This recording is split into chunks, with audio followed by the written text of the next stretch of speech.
What have I told when I came to this house? Last week. So I told you I was never going to nominate you. Same as me. Angel, and I will stick to that shit. I did not change my mind. I said somebody came to tell me. And I want to know who said it, please. Because it's that person's name I want to put there today. No. Why are you going to play me like this? Come on now. I can't tell them. So, is your boy? No. Because the only person I know you. Listen to me. I know you. You don't fucking care about anybody in this house. I do. I care about Pere. I care about you. If that's what I'm saying, I can make sure the people care about you. No, don't have to one hand. True. Exactly. So if it's not any of us, don't give a fuck. Okay, wait, but somebody told him. That's what he keeps telling me. We're now having the conversation. Somebody told Soma. A nigga told Soma.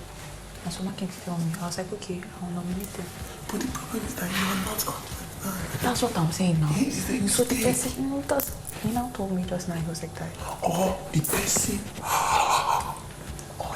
wanted to play a smart one and swapped it. So the girls and white man and Moshola, we're counting on them to pick who they want to pick. That's what we're thinking, the miscellaneous. Do you understand? Yeah. That's what we're thinking. The white girls. The girls cannot come together. The girls cannot come together. We call them Wonderland. Women, Wonderland. The women cannot come together. So we're like, women, you guys do what you want to do. Which I know that last you guys will do your own. Then emotional, we cannot tell him why money, we can't tell him. So that's the thing. So we just wanted, all our plan was, we just wanted the strongest people to be up together. Let's see what happens. That's how, let's see how they'll battle it.